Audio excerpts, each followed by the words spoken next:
ನಮಸ್ಕಾರ ಸ್ನೇಹಿತರೆ. ಇವತ್ತಿನ 9:30 ವಿಶೇಷ ಕಾರ್ಯಕ್ರಮಕ್ಕೆ ವಿಶೇಷ ಅತಿಥಿ ಸತ್ಯಪ್ರಕಾಶ್ ಈಶ್ವರಯ್ಯ. ಇವರು ಕೆಪಿಸಿಸಿ ಮೀಡಿಯಾ ಅಂಡ್ ಕಮ್ಯುನಿಕೇಶನ್ ನ vice chairman, Indian national Congress ನ ಸ್ಪೋಕ್ಸ್ ಪರ್ಸನ್.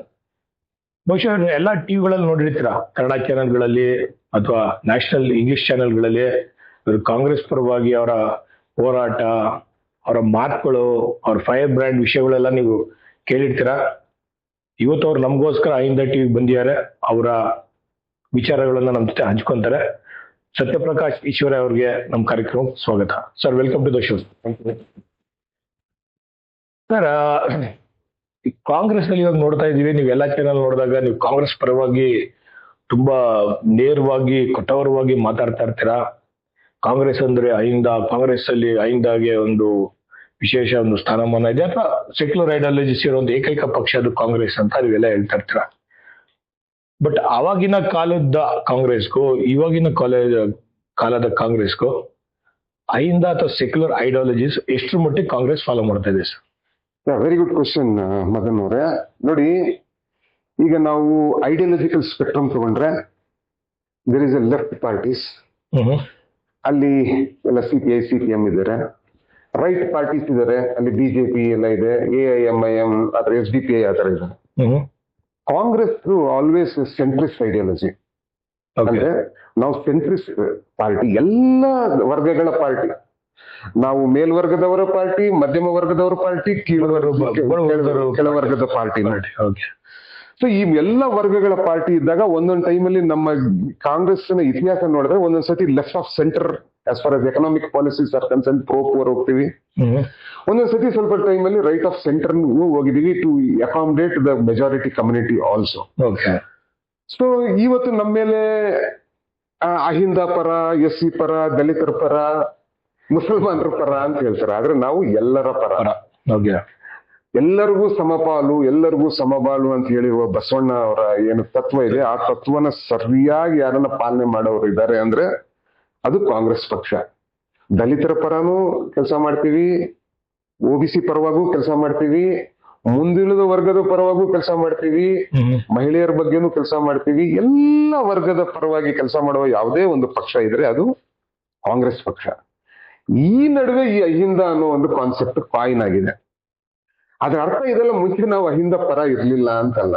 ಆದ್ರೆ ಒಂದು ತಾಯಿಗೆ ಹೇಗೆ 3-4 ಜನ ಮಕ್ಕಳಿದ್ದಾಗ ಪೋಷಣೆ ಕಮ್ಮಿ ಇರೋ ಮಕ್ಕಳ ಪರವಾಗಿ ಆ ತಂದೆ ತಾಯಿ ಜಾಸ್ತಿ ಕಾಳಜಿ ತೋರಿಸ್ತಾರೋ, ಅದೇ ರೀತಿ ಕಾಂಗ್ರೆಸ್ ಪಕ್ಷ ಯಾವಾಗನ್ನ ನಾವು ಮುಸಲ್ಮಾನರ ಪರ ಕಾಳಜಿ ತೋರಿಸಿದ್ರೆ ಇವ್ರು ಮುಸಲ್ಮಾನರ ಪಕ್ಷ ಅಂತಾರೆ, ದಲಿತರ ಪರ ಕಾಳಜಿ ತೋರಿಸಿದ್ರೆ ದಲಿತರ ಪಕ್ಷ ಅಂತಾರೆ, ಬ್ಯಾಕ್ವರ್ಡ್ ಮೇಲೆ ಕಾಳಜಿ ತೋರಿಸಿದ್ರೆ ಬ್ಯಾಕ್ವರ್ಡ್ ಪಕ್ಷ ಅಂತಾರೆ. ಆದ್ರೆ ನಾವು ಎಲ್ಲರ ಪಕ್ಷ.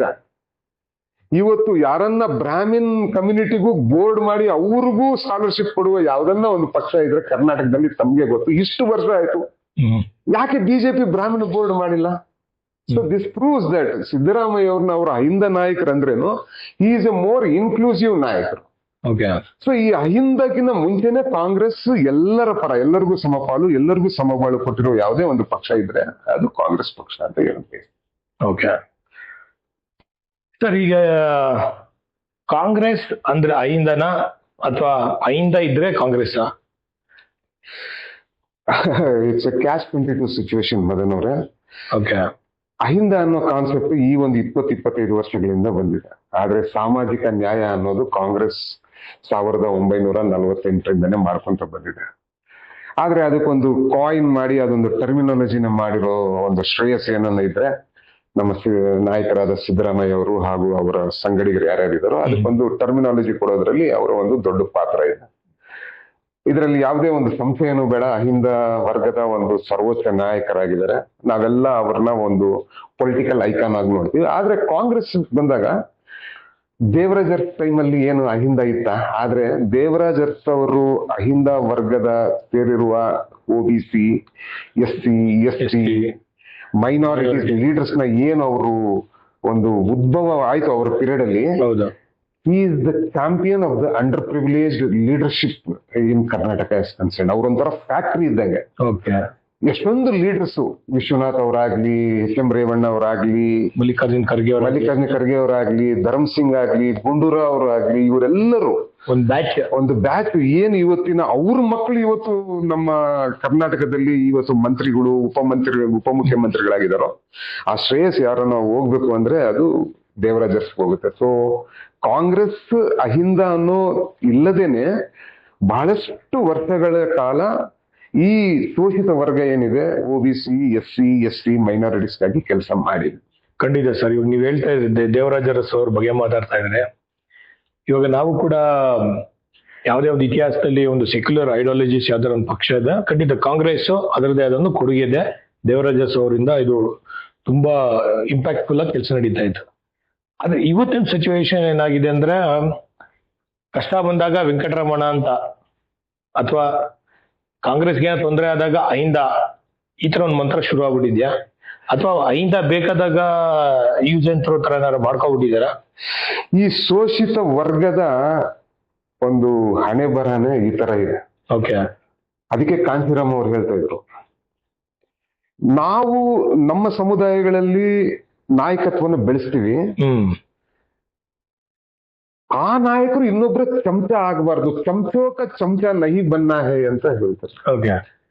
ನಿಮ್ಮನ್ನ ಆ ವರ್ಗದವರು ನಿಮ್ಗೆ ಎಲೆಕ್ಟ್ ಮಾಡಿ ನೀವು ನಮ್ಮ ನಾಯಕರು, SCಗಳ ನಾಯಕರು ಇವರು, STಗಳ ನಾಯಕರು ಇವರು, OBCಗಳ ನಾಯಕರು ಇವರು, ಕುರುಬರ ನಾಯಕರು ಇವರು, ಉಪ್ಪಾರ ನಾಯಕರು ಇವರು, ಅಹಿಂದ ನಾಯಕರು ಇವರು, ಮುಸಲ್ಮಾನರ ನಾಯಕರು ಇವರು ಅಂತ ಹೇಳಿದಾಗ ಆ ಸಮುದಾಯದ ನಾಯಕತ್ವ ಕೊಟ್ಟಿರೋರಿಗೆ ಉತ್ತರದಾಯಿತ್ವ ಇರುತ್ತೆ. ಏನಪ್ಪ ಉತ್ತರದಾಯಿತ್ವ ಅಂದ್ರೆ, ಬಹುತೇಕ ಜನ ಯಾರು ನಿಮಗೆ ಓಟ್ ಹಾಕಿ ನಿಮ್ಮನ್ನ ದೊಡ್ಡದಾಗಿ ವಿಜೃಂಭಿಸ್ತಾರೋ ಅವರೆಲ್ಲ ಹ್ಯಾಂಡ್ ಟು ಮೌತ್ ಸಿಚುವೇಶನ್. ಇವತ್ತು ಅವ್ರು ಹೋಗ್ಬಿಟ್ಟು ಆಟೋ ನಡೆಸಿದ್ರೆ ಅವ್ರಿಗೆ ಹೊಟ್ಟೆ ತುಂಬುತ್ತೆ, ನಾಳೆ ಹೋಗಿ ಅವನ ಗದ್ದೆಯಲ್ಲಿ ಕೆಲಸ ಮಾಡಿದ್ರೆ ಅವನ ಮಗನ ಫೀಸ್ ಕಟ್ಟೋದಾಗತ್ತೆ. ನನಗೆ ಟೈಮ್ ಇಲ್ಲಪ್ಪ, ಈ ರಾಜಕೀಯ ಮಾಡೋದಕ್ಕೆ ನನಗೆ ಸಮಯ ಇಲ್ಲ, ನನ್ನ ರೆಪ್ರೆಸೆಂಟೇಟಿವ್ ಆಗಿ ನಿಮ್ಮನ್ನ ನಾನು ನಾಯಕರಾಗಿ, ಅಹಿಂದ ನಾಯಕರಾಗಿ, ಕುರುಬರ ನಾಯಕರಾಗಿ, SC ನಾಯಕರಾಗಿ, ST ನಾಯಕರಾಗಿ ನಿಮ್ಮನ್ನ ನಾನು ಕಳಿಸ್ತಾ ಇದ್ದೀನಿ, ನನ್ನ ಹಿತಾಸಕ್ತಿ ಕಾಪಾಡೋ ಒಂದು ಉತ್ತರದಾಯಿತ್ವ ನಿಮ್ಮದು ಅಂತ ಹೇಳಿದಾಗ ಆ ಎಲ್ಲ ನಾಯಕರ ಉತ್ತರದಾಯಿತ್ವ ಆ ಪರ್ಟಿಕ್ಯುಲರ್ ಅವರ ಯಾರು ವೋಟರ್ಸ್ ಇರ್ತಾರೋ, ಸಮಾಜದ ವೋಟರ್ಸ್ ಇರ್ತಾರೋ ಅವರ ಹಿತ ಕಾಯೋದೇ ಅವ್ರು. ಆದರೆ ದುರ್ದೈವ ಏನಂದ್ರೆ, ಒಂದು ಸತಿ ಎಲೆಕ್ಟ್ ಆದ್ಮೇಲೆ ಅವರು ಇದೇ ಜಾತಿವಾದಿಗಳ, ಇದೇ ಕೋಮವಾದಿಗಳ, ಇದೇ ಮನುವಾದಿಗಳ ಬಾನಸಾಗ್ತಾರೆ, ದಾಸರಾಗ್ಬಿಡ್ತಿದ್ದಾರೆ, ಇವ್ರನ್ನ ಮರ್ತೋಗ್ಬಿಡ್ತಾರೆ. ಇದು ಸರ್. ಈಗ ನೀವ್ ಹೇಳ್ತಾ ಇದ್ರಿ ಎಲ್ಲರಿಗೂ ಅವಕಾಶ ಮಾಡ್ಕೊಡ್ತಾ ಇದೀವಿ, ಮುಂದುವರೆದ ಸಮಾಜ, ಬ್ಯಾಕ್ವರ್ಡ್, ದಲಿತ್ಸ್, ಮೈನಾರಿಟೀಸ್ ಅಂತ ಹೇಳಿದ್ರಿ. ಜೊತೆಗೆ ಲೇಡೀಸ್, ವುಮೆನ್ಸ್ಗೂ ನೀವು ಸಪೋರ್ಟ್ ಮಾಡ್ತಾ ಇದೀವಿ, ನಾವು ಅವ್ರಿಗೂ ಕೂಡ ಕೇರ್ ಮಾಡ್ತೀವಿ ಅಂತ ಹೇಳಿದ್ರಿ. ರೀಸೆಂಟ್ ಆಗಿ ಅದೇ ಲೇಡೀಸ್ ಅಥವಾ ವುಮೆನ್ಸ್ ರಿಸರ್ವೇಶನ್, ಡಿಲಿಮಿಟೇಷನ್ ಬಗ್ಗೆ ಎಲ್ಲ ದೊಡ್ಡ ಡಿಸ್ಕಷನ್ ಆಯ್ತು. ನೀವು ವುಮೆನ್ಸ್ ರಿಸರ್ವೇಶನ್ಗೆ ಅಪೋಸ್ ಮಾಡಿದ್ರಿ. ಇದು ಆಕ್ಚುಲಿ ಏನ್ ನಡೀತಾ ಇದೆ ಸರ್? ಏನದು ಕತೆ? ತಪ್ಪು. ನಾವು ವುಮೆನ್ಸ್ ರಿಸರ್ವೇಶನ್ ಬಿಲ್ ನ ಅಪೋಸ್ ಮಾಡ್ತಾ ಇಲ್ಲ. ನಾವು ಅಪೋಸ್ ಮಾಡ್ತಾ ಇರೋದು mixing of women's reservation with delimitation. ಇದನ್ನ ಡಿಲಿಮಿಟೇಷನ್ ಮಾಡೋದು ಸರಿಯಾಗಿ ಮಾಡಬೇಕು. ಡಿಲಿಮಿಟೇಷನ್ ಹೆಂಗ್ ಮಾಡ್ತೀರಾ? ವಿತೌಟ್ ಸೆನ್ಸಸ್ ಹೇಗ್ ಮಾಡ್ತೀರಾ ಡಿಲಿಮಿಟೇಷನ್? ಆಮೇಲೆ 2023 ಅವಾಗಲೇ ಪಾಸ್ ಆಗಿದೆ ಅಲ್ಲ ವುಮೆನ್ಸ್ ರಿಸರ್ವೇಶನ್ ಬಿಲ್, ನಾವೆಲ್ಲ ಸರ್ವಾನುಮತದಿಂದ ಪಾಸ್ ಮಾಡಿದೀವಿ. ಆವತ್ತಿನ ದಿವಸ ನೀವೇನಂದ್ರಿ, ನೀವ್ ಅದರಲ್ಲಿ ಒಂದು ಕಾಲಮ್ ಹಾಕಿದ್ರಿ, ಏನಂತ ಅದ್ರಲ್ಲಿ ಒಂದು ಏನ್ ಹಾಕಿದ್ರಿ ಅಂದ್ರೆ, we will give women's reservation post census in 2026-27 and delimitation in 2029 ಅಂತ ನೀವ್ ಹಾಕಿದ್ರಿ. ಆವತ್ತಿನ ಕಾಲಘಟ್ಟದಲ್ಲಿ 23 ನಮ್ಮ ಲೀಡರ್ ಆದ ರಾಹುಲ್ ಗಾಂಧಿ ಅವರು, ಸೋನಿಯಾ ಗಾಂಧಿ ಅವರು, ಮಲ್ಲಿಕಾರ್ಜುನ ಖರ್ಗೆ ಅವರು in the floor of the house ಏನ್ ಹೇಳಿದ್ರು? ಅದೆಲ್ಲ ಆಮೇಲೆ ಮಾಡ್ಕೊಳ್ಳಿ, ಈಗ ಇರೋ 540 ಕೊಡಿ 33% ರಿಸರ್ವೇಶನ್ ಅಂತ ಹೇಳಿದ್ರಿ. ಸೊ ಇದು ಬಿಜೆಪಿಯ ಡಕಲ್ಬಾಜಿ, ಡೋಂಗಿಬಾಜಿ ಒಂದು ಏನಿದೆ. ಅವ್ರೇನ್ ಅನ್ಕೊಂಡ್ರು, ನಾವು ವುಮೆನ್ ರಿಸರ್ವೇಶನ್ ತಂದ್ಬಿಟ್ಟು ಈ ಡಿಲಿಮಿಟೇಷನ್ ಅನ್ನೋ ಭೂತನ ಮೆತ್ತಗಿದ್ರ ಜೊತೆಗೆ ಹಾಕ್ಬಿಟ್ಟು ಇದನ್ನ ಪಾಸ್ ಮಾಡ್ಕೊಳ್ಳೋಣ ಅಂತ ಹೇಳಿದ್ರು. ಇದ್ರ ವಿರುದ್ಧ ನಾವು ಡಿಲಿಮಿಟೇಷನ್ ವಿರುದ್ಧ ಅಲ್ಲ, ಡಿಲಿಮಿಟೇಷನ್ ಡನ್ ಅನ್ಸೈಂಟಿಫಿಕಲಿ ಅದ್ರ ವಿರುದ್ಧ. Do it scientifically. ಡಿಲಿಮಿಟೇಷನ್ ಹೆಂಗ್ ಮಾಡ್ಬೇಕು? ಸೈಂಟಿಫಿಕಲಿ ಅಂದ್ರೆ ಯಾವ್ದಾರು ಸರ್? ಸೆನ್ಸಸ್ ಆಗಬೇಕು. ಸೆನ್ಸಸ್ ಆದ್ರೆ ಒಂದೊಂದು ಕಾನ್ಸ್ಟಿಟ್ಯೂನ್ಸಿನ ಎಷ್ಟು ಪಾಪ್ಯುಲೇಷನ್ ಅಂತ ಗೊತ್ತಾಗುತ್ತೆ. ಇವತ್ತು ಯಾವ್ದಿದೆ ನಮ್ಮ ಹತ್ರ ಸೆನ್ಸಸ್? 2011 ಸೆನ್ಸಸ್ ಇದೆ. 2011ರಿಂದ 2026 15 ವರ್ಷದ ಸೆನ್ಸಸ್ ಇದೆಯಾ? ಸೆನ್ಸಸ್ ಇಲ್ಲ. ಸರಿಯಾದ ಸೆನ್ಸಸ್ ಇಲ್ಲದೆ ನೀನ್ ಹೆಂಗಪ್ಪ ಡಿಲಿಮಿಟೇಷನ್ ಮಾಡ್ತೀಯ ಮೋದಿ? ಇದು ಸೈಂಟಿಫಿಕ್ ಇದು ಅನ್ನೋದು ನಾವು ಕೇಳ್ತಾ ಇರೋ ಪ್ರಶ್ನೆ. ಆಮೇಲೆ ಈಗ ಅಕಾರ್ಡಿಂಗ್ ಟು ಕಾನ್ಸ್ಟಿಟ್ಯೂಷನ್ 1950ರಲ್ಲೇ ನೀವು OBCಗೆ ರಿಸರ್ವೇಶನ್ ಕೊಡ್ಬೇಕಾಗಿತ್ತು. OBCಗೆ ರಿಸರ್ವೇಶನ್ ಕೊಟ್ಟಿದ್ದೀರ, ಲೋಕಲ್ ಬಾಡಿಯಲ್ಲಿ ಕೊಟ್ಟಿದ್ದೀರಾ, ZP TP ಅದರಲ್ಲೆಲ್ಲ ಕೊಟ್ಟಿದ್ದೀರಾ. ಈಗ ವುಮೆನ್ಗೆ ರಿಸರ್ವೇಶನ್ ಕೊಡಂಗಿದ್ರೆ ಅದರಲ್ಲಿ SC ST ವುಮೆನ್ಗೆ ರಿಸರ್ವೇಶನ್ ಸಿಗುತ್ತೆ. ಆದ್ರೆ OBC ವುಮೆನ್ ಕತೆ ಏನು ಸರ್? ಈಗ ಆಕ್ಚುಲಿ ನಂದು ಅದೇ ಪ್ರಶ್ನೆ ಇತ್ತು. ಈಗ ವುಮೆನ್ಸ್ ರಿಸರ್ವೇಶನ್ ಮಾಡ್ಬೇಕಾದ್ರೆ ತಗೊಳ್ಳೋಷ್ಟು ಜವಾಬ್ದಾರಿ ಎಲ್ಲಾ ಪಕ್ಷಗಳದ್ದು. ಅದೇ ಯಾಕೆ OBCಗಳು ರಿಸರ್ವೇಶನ್ ಕೊಡ್ಬೇಕಾರೆ ಅಥವಾ ಅವ್ರಿಗೆ ರಿಸರ್ವೇಶನ್ ಕೊಡ್ಬೇಕು ಅಂತ ಇಷ್ಟೊಂದು ಹೋರಾಟಗಳು ಆಗ್ತಲ್ವಲ್ಲ? ಯಾಕೆ? ಯಾರು ಹೋರಾಡೋರು OBC ವುಮೆನ್ ಪರವಾಗಿ? ಅಲ್ಲ, ಜನರಲಿ ಎಲ್ಲ OBC ಜನರುಗಳಿಗೆ ಅಂತ ಒಂದು ಹೋರಾಟ ನಡೀತಲ್ವಲ್ಲ? ಯಾಕೆ ಸರ್? ಅದೇ ನಾನು ಹೇಳ್ತಾ ಇದೀನಲ್ವಾ, 10% EWS ರಿಸರ್ವೇಶನ್ ಬೇಕಂದ್ರೆ ಎಷ್ಟು ಸಲೀಸಾಗಿ ಬೆನ್ನೆಯಲ್ಲಿ ಕೂದು ತೆಗೆದಂಗೆ ಕೊಟ್ಬಿಟ್ರು. ಹೌದು. ಆದ್ರೆ ಈಗ 33% ರಿಸರ್ವೇಶನ್ ವುಮೆನ್ ಕೇಳ್ತಾರೆ.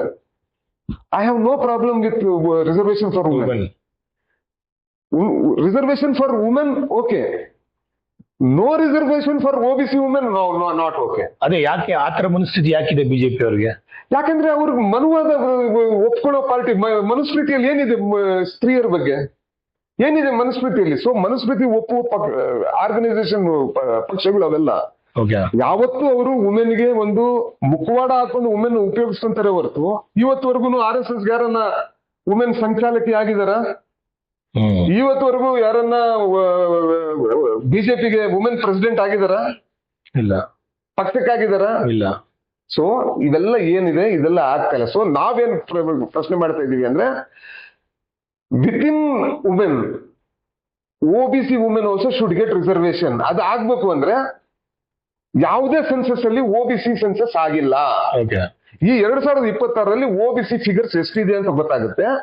ಅವಾಗ ನೀವು OBC ಮೆನ್ ಕೊಡದೇ ಇದ್ರೇನು with in the provision of the constitution ನೀವು ಯಾವಾಗ ನೀವು ವರ್ಟಿಕಲ್ ರಿಸರ್ವೇಶನ್ ಕೊಡ್ತೀರೋ, ವುಮೆನ್ಗೆ 33% ಕೊಡ್ತೀರೋ ವರ್ಟಿಕಲ್ ಆಗಿ, ಹಾರಿಜಾಂಟಲ್ ಆಗಿ ನೀವು SC ಕೊಡ್ತೀರಾ, ST ವುಮೆನ್ ಕೊಡ್ತೀರಾ, OBC ವುಮೆನ್ಗೂ ಅದರಲ್ಲಿ 33% ಅಲ್ಲಿ ನಮ್ದು ಎಲ್ಲರಿಗೂ ಸಮಪಾಲು ಜಿಸ್ಕ ಜಿತ್ನ ಆಬಾದಿ ಉಸ್ತು ಉತ್ನ ಭಾಗಿದಾರಿ ಕೊಡಿ. 33-35% OBC ಇದ್ರೆ ಆ 33% ಕೊಡುವ ಏನು ವುಮೆನ್ ಕೊಡ್ತಿರೋ, SC STಗೆ 15 ಪ್ಲಸ್ 7% ಕೊಡ್ತೀರೋ, 21-22%.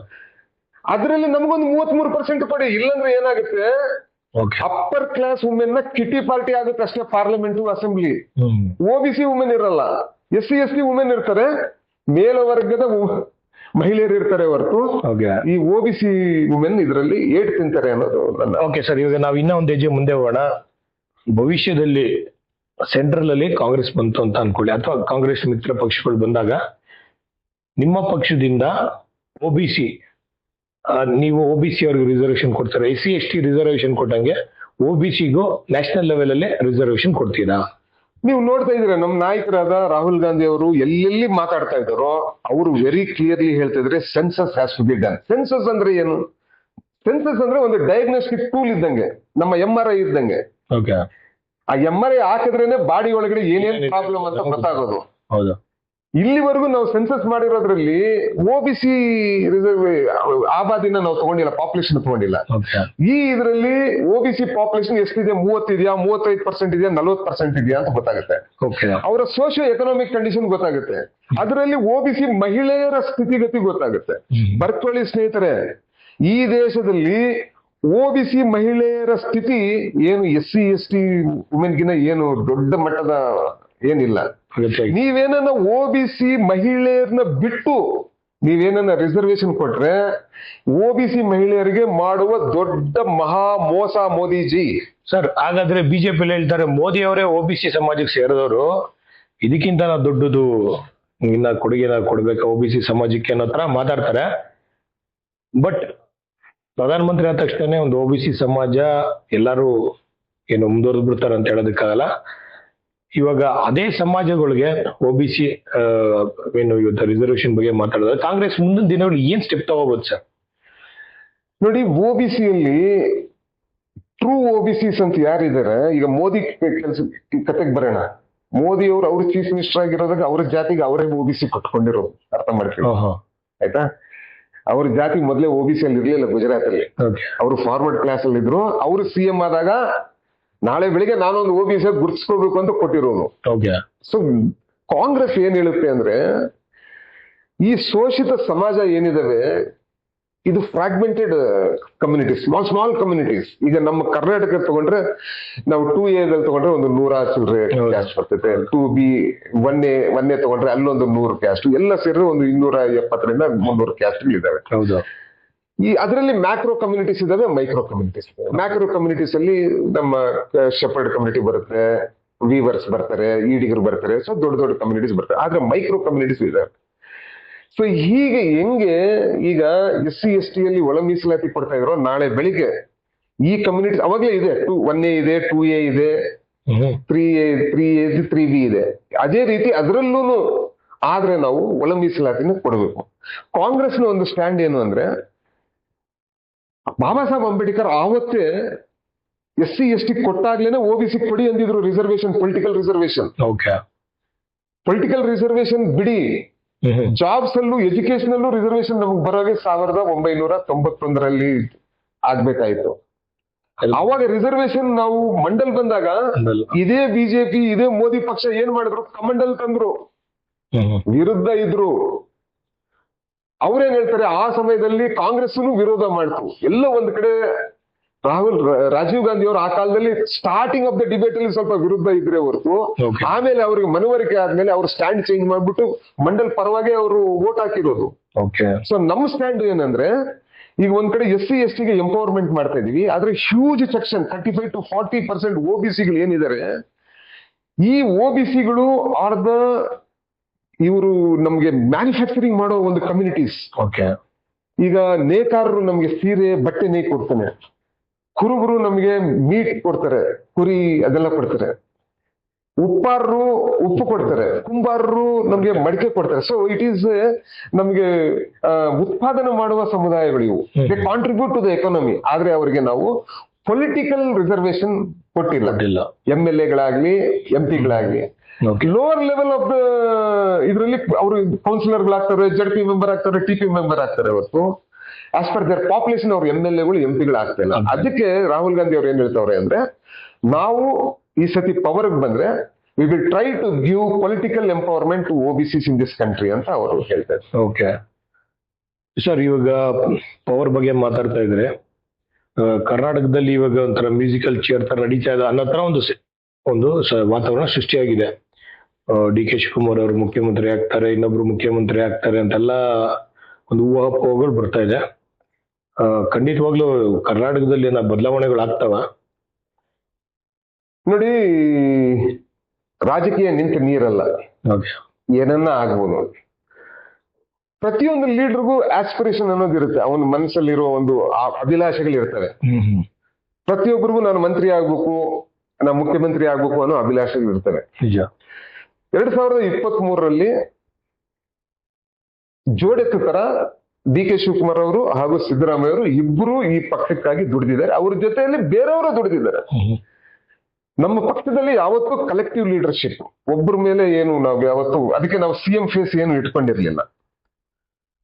136 ಸೀಟ್ ನಮ್ಗೆ ಆವತ್ತಿನ ಪರಿಸ್ಥಿತಿಯಲ್ಲಿ ಕೊಟ್ರು. ಯಾಕಂದ್ರೆ ಎಲ್ಲಾ ಸೆಕ್ಷನ್ ಮೇಲ್ವರ್ಗದವರು ನಮ್ಗೆ ಓಟ್ ಹಾಕಿದ್ರು, ಅಹಿಂದ ಓಟು ಕನ್ಸಾಲಿಡೇಟ್ ಆಯ್ತು. ಸೊ ಈ ಒಂದು ಏನು ಸಿನರ್ಜಿ ಅಂತ ಏನ್ ಹೇಳ್ತೀವಿ, ಈ ಜೋಡೆತ್ತಿನ ಏನು ಒಂದು ಪುಲ್ ಮಾಡ್ತು, ಅದು ಅಂತ ಒಂದು 41-42% ನಮ್ಗೆ ವೋಟ್ ಶೇರ್ ಮೇಲೆ ಜಾಸ್ತಿ, 42% ವರ್ಗು ನಮ್ಗೆ ಬರೋ ತರ ನಮ್ಗೆ ವೋಟ್ ಶೇರ್ ಸಿಕ್ತು. ಇವತ್ತಿನ ಪರಿಸ್ಥಿತಿಯಲ್ಲಿ 3 ವರ್ಷ ಆಗಿದೆ. ಸಿದ್ದರಾಮಯ್ಯ ಅವ್ರಿಗೂ 8 ವರ್ಷ ಕಂಪ್ಲೀಟ್ ಆಗಿದೆ. DK ಶಿವಕುಮಾರ್ಗೂ ಆಸ್ಪಿರೇಷನ್ ಇದೆ, ಅವ್ರ ಕಡೆ ಇರೋರ್ಗು ಆಸ್ಪಿರೇಷನ್ ಇದೆ. ಅವ್ರು ಹೇಳ್ತಾರೆ, ನನಗೆ ಆ ಕಾಲಘಟ್ಟದಲ್ಲಿ ನನಗೆ ಏನೋ ಒಂದು ಕಮಿಟ್ಮೆಂಟ್ ಕೊಟ್ಟಿದ್ರು ಅಂತ ಹೇಳ್ತಾರೆ. ಇಟ್ಸ್ ಒಂದು ಅವ್ರು ಹೇಳ್ತಾರೆ. ಬಟ್ ಬೇರೆಯವ್ರು ಹೇಳ್ತಾರೆ ಆತರ ಏನು ಇಲ್ಲ ಅಂತ. ಸರ್, ಜೊತೆಗೆ ಈಗ ಹೊಸ ಹೆಸರುಗಳು ಬರ್ತಾ ಇದೆ. ಮಲ್ಲಿಕಾರ್ಜುನ ಖರ್ಗೆ ಅವ್ರ ಹೆಸರು, ಪರಮೇಶ್ವರ್ ಅವ್ರ ಹೆಸರು, ಸತೀಶ್ ಜಾರಕಿಹೊಳಿ ಅವ್ರ ಹೆಸರೆಲ್ಲ ಬರ್ತಾ ಇದೆ. ಅದೊಂದು ನೀವ್ ಹೇಳ್ದಂಗೆ ಪ್ರತಿಯೊಬ್ರು ಒಂದು ಆಸೆ ಇರುತ್ತೆ, ಮುಖ್ಯಮಂತ್ರಿ ಆಗ್ಬೇಕು ಅವರ ಒಂದು ರಾಜಕೀಯ ಜೀವನದಲ್ಲಿ ಅಂತ.